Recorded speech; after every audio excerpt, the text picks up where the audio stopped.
The reason I'm making this video is for anyone who wants to know information about LVADs. Maybe you were just told you need to have one. Maybe someone that you know is in your family is having cardiomyopathy or congestive heart failure and you want to find out more information. So I hope this video is able to help you, and if you have any questions, it may answer some of them, and then at the end I'm going to give you my email address. So if you want to reach out to me and ask me any questions, you can.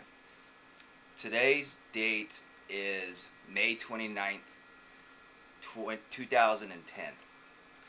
I had my surgery with the left ventricle assist device 10 days ago on May 19th, 2010. And here's my story. What happened to me was I became very sick in December of 2008. I thought I had flu-like symptoms, and the doctor had given me some flu medicine, and it ended up not working. And ever since that date, from December of 2008 up until April 1st, which is, let's see, December, roughly 14 to 15 months, I had many different illnesses. I was diagnosed with everything from low deficiency on vitamins, carpal tunnel syndrome. I had achy joints. I had stiff neck. I had swelling in my hands. I had swelling in my feet. I was fatigued at times. I had dark circles under my eyes. I had my eyes weren't very clear, and it was just over a period of time I saw 10 different doctors, and no one ever took a look at my heart because I was a 30-year-old, 29-year-old at that time, healthy looking guy with no history of dilated viral cardiomyopathy in my family. So what happened to me was I went to the doctors April 1st of this year, so roughly 60 days ago, and they had tested me. They thought it sounded like I might have asthma because at the time I was having some trouble breathing, and they ran some asthma tests. It came back that I didn't have asthma. However, they said I had the lung capacity of a 85-year-old person. So from there, they ran an EKG test, noticed that some things looked funny, and then they ran the x-ray of my chest, and that's when the doctor came out and said that, hey, this isn't an April Fool's joke.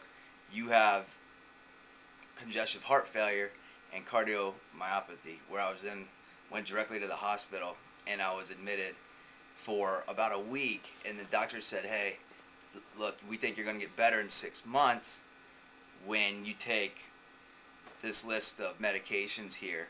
So I was discharged from the hospital, and right when I discharged from the hospital, my ejection fraction at that point was roughly 20 to 25, and it just was a downward spiral for the next 20 days to where my ejection fraction dropped all the way down to 5, and I couldn't even, when I was admitted to the hospital this last time, I couldn't even stand up to walk to the car. That's how bad it was. So when I got to the hospital that I'm at now, they tried to titrate the drugs to where the left and the right ventricle would start beating more efficiently. However, they were unsuccessful, and my liver and my other organs began to shut down. So they came in and said that they're going to start the process on putting in a LVAD, which is a left ventricle assist device. And myself, going through life, I had never heard of anything like that, so I had no idea what it was, what it looked like, what to expect. So I hope that this video will be able to help others who might be going through a similar situation to not only know what to expect to go into surgery, but know what to expect after surgery and then moving forward. And hopefully it'll give you a sense of calmness and peace, and know uh, any unknowns that you may have will help you through this process. So, with the left, just quick version of what the left ventricle assist device, the LVAD is. It essentially pumps your blood through your body for you. It takes the workload off of your heart and allows it to potentially repair itself. You have a little pump inside of you, two tubes that connect to the heart, and it constantly is pumping your blood through your system. Like I mentioned to you, when I came into the hospital 10 days ago, I couldn't even walk. I couldn't walk to the car to drive to the hospital. And my story, the way it works, was I went into surgery on Wednesday, which I believe was May 19th, so exactly 10 days ago. And what happens is they take you in, you get prepped for surgery, they give you a little bit of anesthesia, they shave up your belly and everything like that, and then they take you back and they put you into pretty much a drug-induced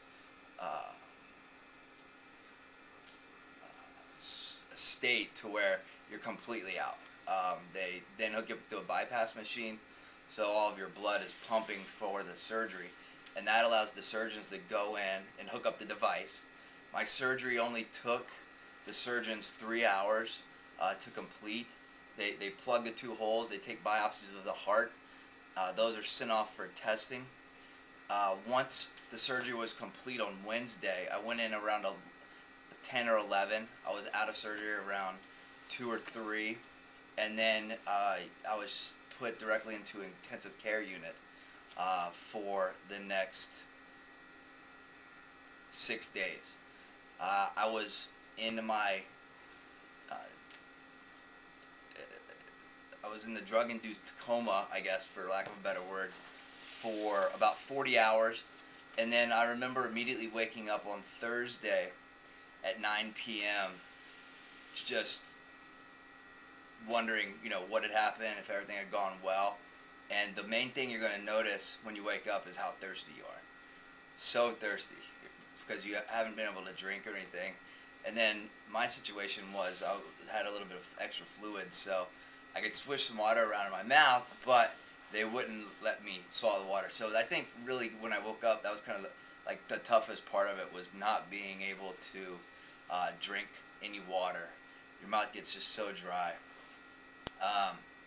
From there, I was only in intensive care for the 6 days, and now, like I mentioned, I've been up in another floor where they treat the LVAD patients and the transplant patients, and it's been 10 days. I was crashing so fast that I only had a day or two left to live until my other organs started shutting down and my ejection fraction.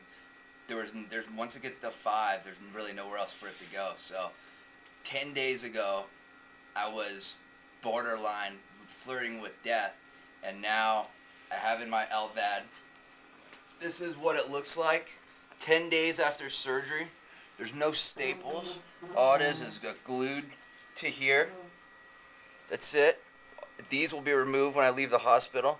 And then I have my control device here, which is the brains of the entire LVAD, which is controlling the pump inside my body.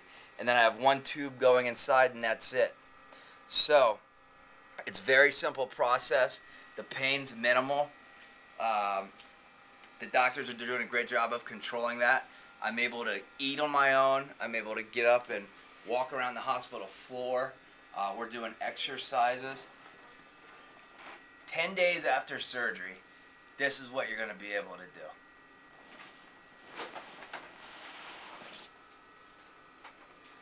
This comes out in 2 days. I hook up the batteries, and I'm good to go.